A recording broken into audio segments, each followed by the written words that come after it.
मसीह की सबको, जय मसीह की बच्चों। आज मैं आपको योना के बारे में बताना चाहती हूँ। योना की कहानी मैं आपको सुनाऊंगी जो कि बाइबल में से ली गई है। जबकि आप जानते हो परमेश्वर जिसको भी चुनता है, हम बाइबल में देखते हैं जिसको भी परमेश्वर ने चुना है उससे काफी बड़ी बड़ी योजनाएं पूरी करी है परमेश्वर ने अपनी। अब जैसे कि मैं आज आपको बाइबल में से योना के बारे में बताऊंगी। परमेश्वर ने योना को एक बड़े कार्य के लिए चुना था और परमेश्वर की योजना थी कि योना उस कार्य को करे। और जैसे कि हम बाइबल में देखते हैं, बाइबल में हमें इस प्रकार से बताया कि परमेश्वर ने योना से बात की और उसको बताया कि तू जा नीनवे नगर में और जाकर लोगों को बता कि वो अपने गुनाहों से माफी मांगे, क्योंकि नीनवे नगर में लोग इस तरीके से गुनाह कर रहे थे, पाप में पड़े थे, कुकर्म कर रहे थे, गलत बातें हो रही थी, गलत चीजें वो कर रहे थे, जिसको देखकर परमेश्वर बहुत ज्यादा क्रोधित हुआ। परमेश्वर को गुस्सा आया, परमेश्वर क्रोधित था उस शहर से, उस नगर से जो कि नीनवे कहलाता है। हम देखते हैं बाइबल में कि परमेश्वर ने योना को बोला कि तू नीनवे नगर जा और जाकर,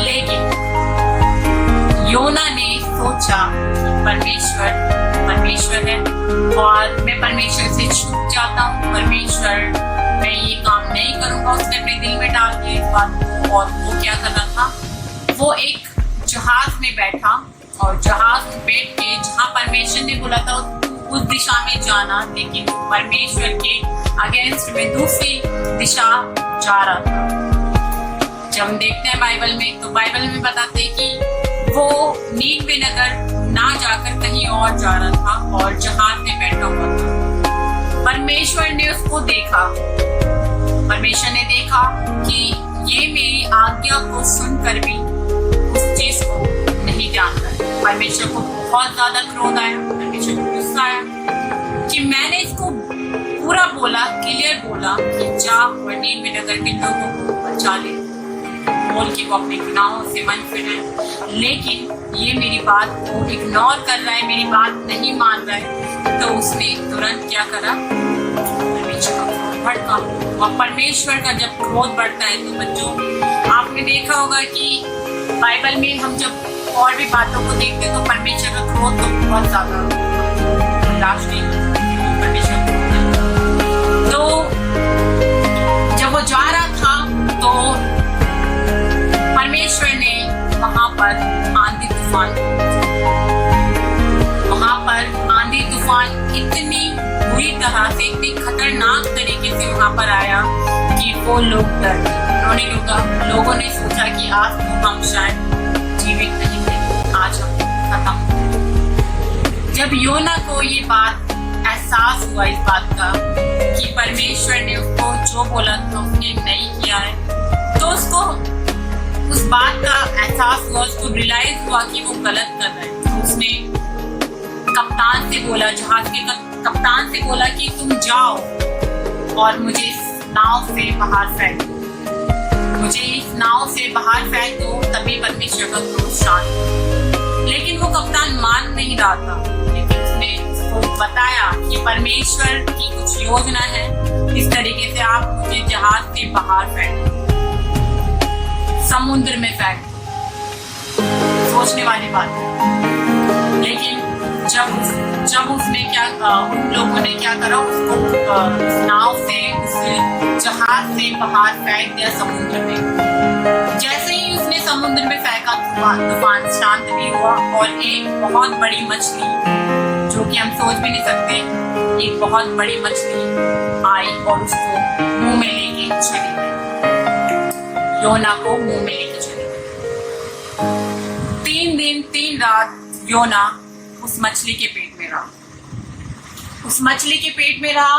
और हम सोच भी नहीं सकते कि परमेश्वर की कितनी बड़ी योजना है। और बच्चों हम सोच रहे हैं कि ये तो कहानी है, नहीं, ये सच्चाई, और ये सच्चाई हुई थी। पुराने नियम में हम जितनी भी कहानियां, जितनी भी बातें देखते हैं, सुनते हैं, वो सब सच्चाई। योना 3 दिन 3 रात वो उस मछली के पेट में रहा और जब हम देखते हैं कि मछली ने उसको एक किनारे पे उगल दिया, क्या करा, एक किनारे पे उसको उगल दिया और वो जीवित था।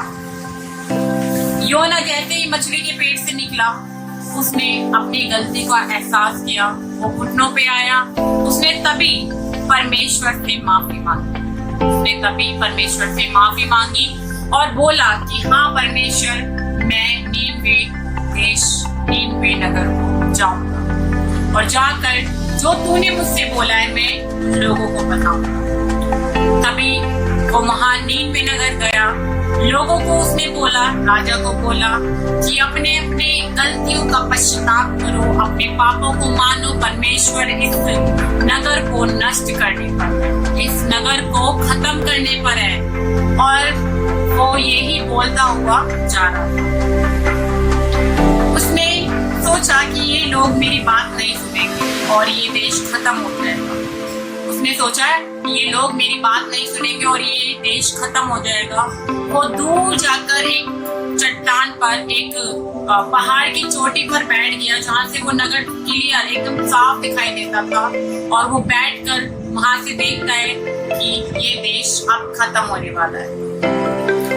वो उसको देख ही रहा था कि एक पेड़ वहां से उगा और वो पेड़ उसके सामने उगता हुआ इतना बड़ा हुआ जो उसको छांव दे रहा था। शाम होते होते वो पेड़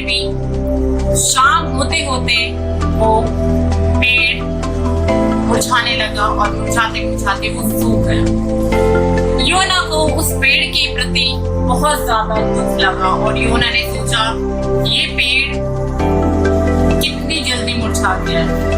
उसको बहुत तरस आया कि अभी तो ये पेड़ बड़ा हुआ था और एकदम से कैसे मुरझा गया। वो अपने मन में चिंतित हुआ और बहुत ज्यादा दुख लगा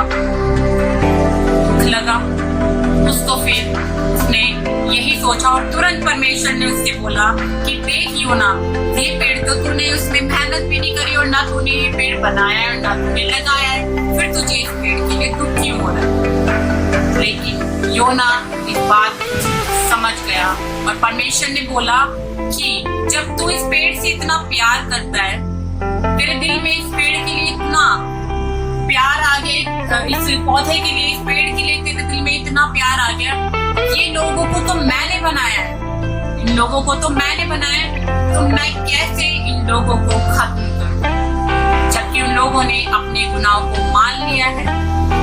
योना थोड़ा दुखी हुआ। फिर योना ने देखा कि हाँ परमेश्वर ने ठीक ही बोला है। तो बच्चों, हम इस चीज से एक चीज सीखते हैं कि परमेश्वर, चाहे हम कितने भी बातों में फंस जाए, कैसी भी हमारे जीवन में बातें होती है, अगर हम परमेश्वर के पास जाते हैं, प्रभु हमें क्षमा करता है। और सबसे बड़ी बात, परमेश्वर की जो योजना होती है हमेशा पूरी होती है, और जो उसमें अपने लोगों को या अपने दास के लिए, किसी के लिए भी वो चुनता है, वो उसको इस्तेमाल करता है। इसीलिए इस कहानी से हम बहुत सारी चीजों को सीखते हैं। इसके लिए मैं आप सब लोगों को आपसे सिर्फ यही बोलना चाहूंगी कि आप इस कहानी के जरिए बहुत सारी चीजें हैं जो आप सीख रहे हो, आप और लोगों को भी इस कहानी के बारे में बताओ और इस कहानी को ज्यादा से ज्यादा और समझने की कोशिश करो कि परमेश्वर ने किस तरीके से हमारे जीवन में काम किया। तो सबको जय मसीह की। मैं आशा करती हूँ ये स्टोरी आपको बहुत अच्छी लगी होगी।